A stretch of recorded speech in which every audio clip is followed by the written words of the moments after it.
लकीरें आनी चालू हो जाती है।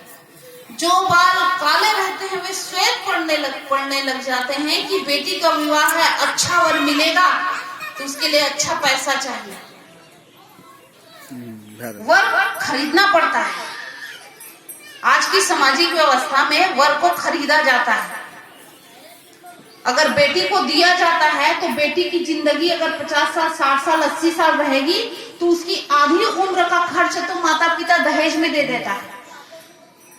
और अगर कोई दहेज में ना दे सके तो जिंदगी भर उस बेटी को प्रताड़ित किया जाता है। घरेलू हिंसा, कई जगह तो मार भी देते हैं, कई जगह तो डिवोर्स करके घर में भेज देते हैं, या फिर जो बेटी जिस बेटी को अपने माँ बाप की इज्जत बचानी है वो पूरी जिंदगी क्या करती है, सह करके रहना पड़ता है। ये आप सबके परिवार में होता है, समाज में ऐसा होता है, मगर इसके खिलाफ कोई आवाज नहीं उठाता, क्योंकि सबके घर में बेटा भी होता है। जब बेटा का विवाह होगा तो भाई उसको भी तो मिलेगा, ये सोच करके सब मुंह बंद कर लेता है। और जब बेटी जाती है तो बेटी को जिंदगी भर सहना है, बेटी तो पराई धन है। तो ये सारी व्यवस्थाएं हैं। तो हो क्या रहा है कि जहां अपना फायदा है ना वहां मुंह बंद हो जाता है, और जहां नुकसान होता है वहां थोड़ा लोग बोलना चालू कर देता है। तो ये सारी जो मानसिकता है ये क्या है, आत्मसुख तत्व। मतलब जिंदगी में भी एक व्यापारीकरण चल रहा है, रिश्तों में भी व्यापारीकरण आ चुका है, व्यापार के जैसा एक रिश्ता बना के रखना है। तो ऐसी सोच समाज में नहीं होनी चाहिए। सबके बारे में सोचना चाहिए। बेटा और बेटी दोनों एक समान है, एक ही माता पिता की संतान है, कोई पराई धन नहीं होती और कोई अपना धन भी नहीं होता। बेटा पढ़ लिख करके दूसरे जगह चले गए, बहू को लेकर के चले गए, अगर बेटी कहीं आसपास है तो बेटी ही आकर के सेवा करती है, लेकिन बेटे के नाम का माला जपते हैं और संतोष होता है। तो इस तरह की जो कुंठित विचारधारा है इसको कौन दूर करेगा, इसको खुद से दूर करना पड़ेगा। तो आनंद मार्ग प्रचारक संघ इस प्रकार की समस्त विचारधाराओं का खंडन करता है, और उन्होंने अपने दर्शन में एक सामाजिक विवाह पद्धति दिया जिसको विप्लवी विवाह कहा जाता है, जिसमें जात पात की कोई बंदिश नहीं होती, अंतरजातीय विवाह होता है और दहेज प्रथा से मुक्त विवाह होता है। और सामाजिक व्यवस्था ऐसी है कि कोई किसी को वर्ग भेद नहीं है, स्त्री पुरुष का, सभी अपना जीवन यापन करते हैं। तो सामाजिक व्यवस्था होना जरूरी है। आज समाज में जितने भी प्रकार के शोषण हैं उसका सबसे बड़ा कारण यही है कि समाज की व्यवस्था में अनुशासन नहीं है। समाज की व्यवस्था में अनुशासन नहीं होने के कारण जब सामूहिक जीवन धारा और गति धारा में अनुशासन नहीं है उसका प्रभाव व्यक्तिगत जीवन में पड़ चुका है। व्यक्तिगत जीवन में भी कोई अनुशासन नहीं है, और यही अनुशासन नहीं रहने के कारण जो विचारधारा है वो स्वच्छंद हो गया है।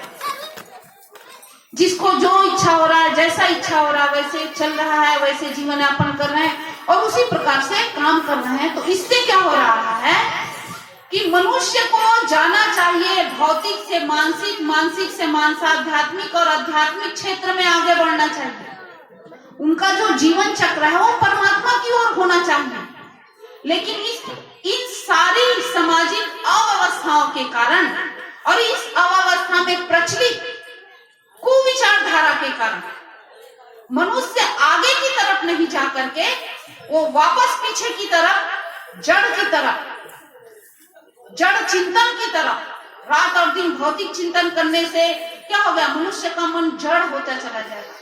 जो भावनाएं सूक्ष्म होनी चाहिए, जो भावनाएं उन्नत होनी चाहिए, जो विचारधारा उन्नत होनी चाहिए, वो विचारधारा उन्नत नहीं होकर के स्थूल होते जा रहा है, क्रूर होते जा रहा है, तामसिक होते जा रहा है। और धीरे धीरे क्या होगा, ये तामसिक विचारधारा उस मनुष्य को तामसिक शरीर में प्रवेश करा देगा। तामसिक परिवेश में वो जाकर के जन्म लेगा। कीट पत्थर, पशु पक्षी, यही सारे शरीर उनको मिलेंगे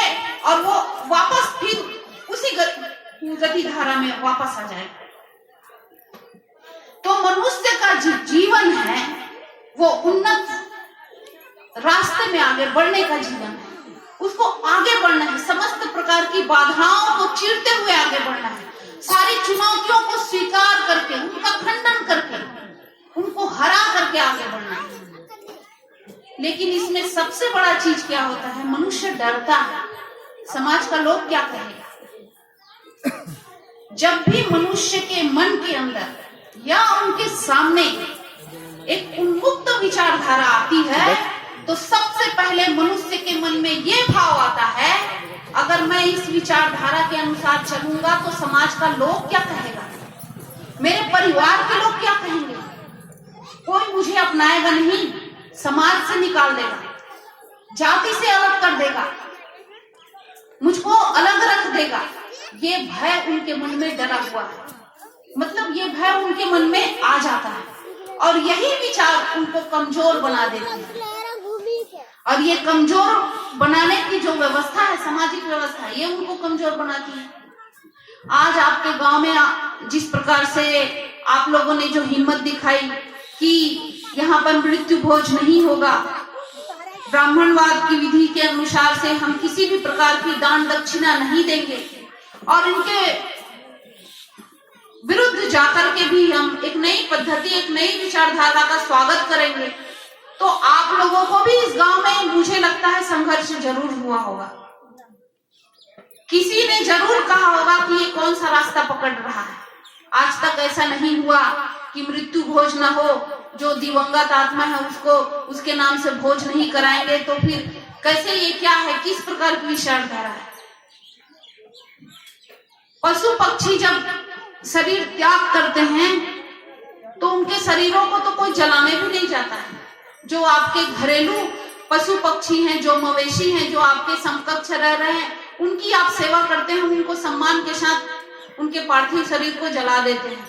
लेकिन जो इधर उधर भटक करके कहीं मर जा रहे हैं, उनको कौन देखने जाता है? उनमें क्या भोज भात होता है? नहीं होता है।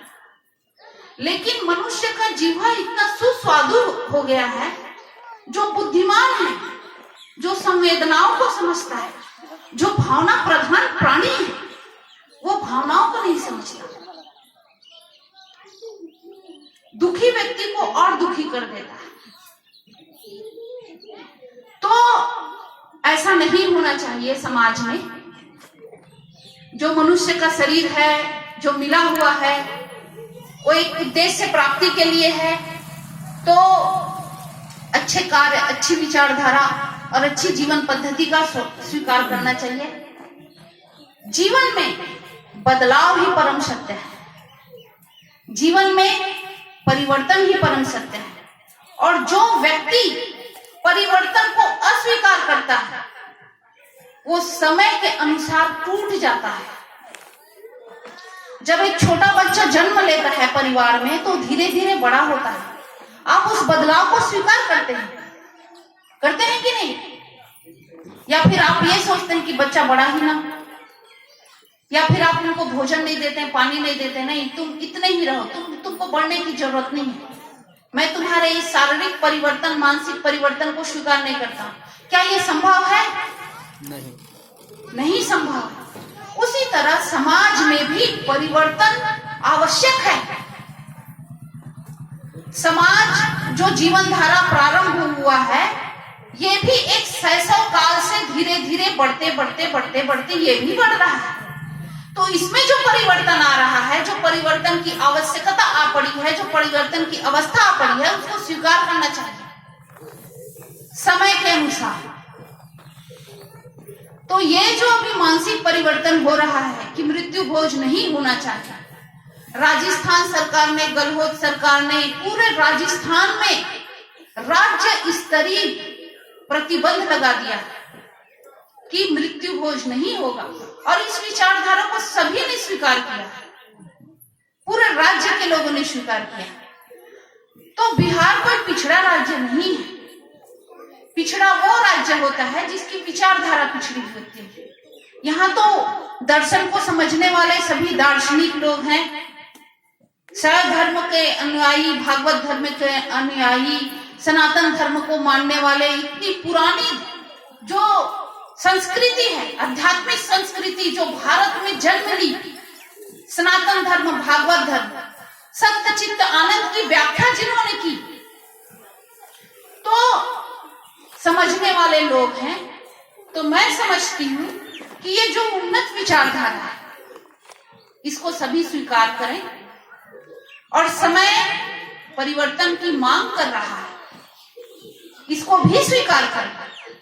आज आपके बच्चे, जो नई पीढ़ी के बच्चे हैं, वे आपके अनुसार नहीं चलना चाहते, वो जो समय चल रहा है उसके अनुसार चलना चाहते हैं। तो समय के अनुसार, देश काल पात्र के अनुसार, उसकी आवश्यकता को समझते हुए जब हम अपने भौतिक, मानसिक, आध्यात्मिक तीनों स्तरों में बदलाव को स्वीकार करते हैं, यही विचारधारा प्रगतिशील विचारधारा कहलाती है। आप लोग सभी चाहते हैं कि हम प्रगति करें, लेकिन आपकी सीमा भौतिक क्षेत्र में है। कोई 100 रुपया कमाया तो 1000 की सोचता है, 1000 कमाया तो 1 लाख की सोचता है। लेकिन मानसिक क्षेत्र में भी प्रगति की आवश्यकता है। मानसिक क्षेत्र में इसी प्रकार की प्रगति की आवश्यकता है। दहेज प्रथा है, उसका विरोध करें। जातिवाद है, उसका विरोध करें। मृत्यु भोज है, इसका विरोध करें। किसी भी प्रकार की घरेलू हिंसा बहन बेटियों के साथ हो रही है, उसका विरोध करें। समाज में किसी भी प्रकार का अन्याय, शोषण चल रहा है, गलत हो रहा है, या कोई गलत कर रहा है, किसी का कोई शोषण कर रहा है, शोषण बन कर रहा है, उसका विरोध करें। ये होता है मानसिक प्रगति, जब आप बदलाव को स्वीकार करते हैं। और आत्मिक प्रगति में तो आप सभी जानते हैं, परमात्मा सभी के भीतर छुपा हुआ है, उस तथ्य को सभी जानते हैं, मगर उसको पाने की चेष्टा किसी में नहीं होती। तो बदलाव को स्वीकार करना है। तो मैं यहाँ पर इस कार्यक्रम के माध्यम से मैं बस इतना कहना चाहती हूँ, आनंद मार्ग प्रचारक संघ विचारधारा है, एक प्रगतिशील विचारधारा है, एक उन्नत विचारधारा है। और इसी विचारधारा का प्रचार जो है ये संस्था कर रही है कि हे मनुष्य, जो जीवन मिला है, जो दुर्लभ मानव जीवन मिला है, उसमें सभी प्रकार की कुंठित विचारधाराओं को त्याग करके एक उन्नत विचारधारा के अनुसार नई जीवन पद्धति को अपनाइए। और ये तो दर्शन की बात है, दर्शन तो बृहत है, विराट है, कम समय में इसकी व्याख्या नहीं किया जा सकता। लेकिन समय के अनुसार आज ये समय जो है श्राद्ध अनुष्ठान का है, तो इस कार्यक्रम में जो मृत्यु भोज मुख्य रूप से है विषय वस्तु के रूप में, तो उसकी भूमिका रखते हुए मैंने आप लोगों के सामने आपके मन में छुपी हुई भावनाओं को शब्द दिया है। जितना मैं बोली हूँ वो सब एक पीड़ा के रूप में आपके मन में है, पीड़ा के रूप में है मन में, लेकिन बोलते नहीं है। आपको अपना मानवीय मूल्य से कहीं अधिक ज्यादा प्यारा आपको सामाजिक मूल्य है। आपके मन में दुख है कि मेरे पास पैसा नहीं है, फिर भी मुझे भोज कराना है, ये आपका मानवीय मूल्य और संवेदना हो गया। लेकिन समाज की सुविधा के लिए, समाज के लोगों की सुविधा के लिए आप इस पीड़ा को सहन कर रहे हैं, आप उसको व्यक्त नहीं कर पा रहे हैं। तो आज मानव जाति को अपने मानवीय मूल्यों से अधिक सामाजिक मूल्यों का मतलब उनको सम्मान करना पड़ता है। सामाजिक जो व्यवस्था है उसकी बोझ के तले है, तो ये सामाजिक व्यवस्था नहीं है, ये सामाजिक शोषण की व्यवस्था है। समाज के लोगों को शोषण करने की व्यवस्था है, ये सामाजिक व्यवस्था नहीं है, ये सामाजिक कुव्यवस्था है, सुव्यवस्था नहीं है। तो आप सभी बुद्धिजीवी हैं, विचार कीजिए। जन्म और मृत्यु तो रोज की परंपरा है, ये रोज का कर है। आज किसी के घर में मृत्यु हुई तो कल किसी के घर में जन्म होगा। लेकिन ये जो परंपरा सदियों से चली आ रही है, जिसमें आपका सारा परिवार, पूरा समाज इससे प्रभावित है, तो आप सभी लोग इसके लिए विचार कीजिए और इसका त्याग कीजिए।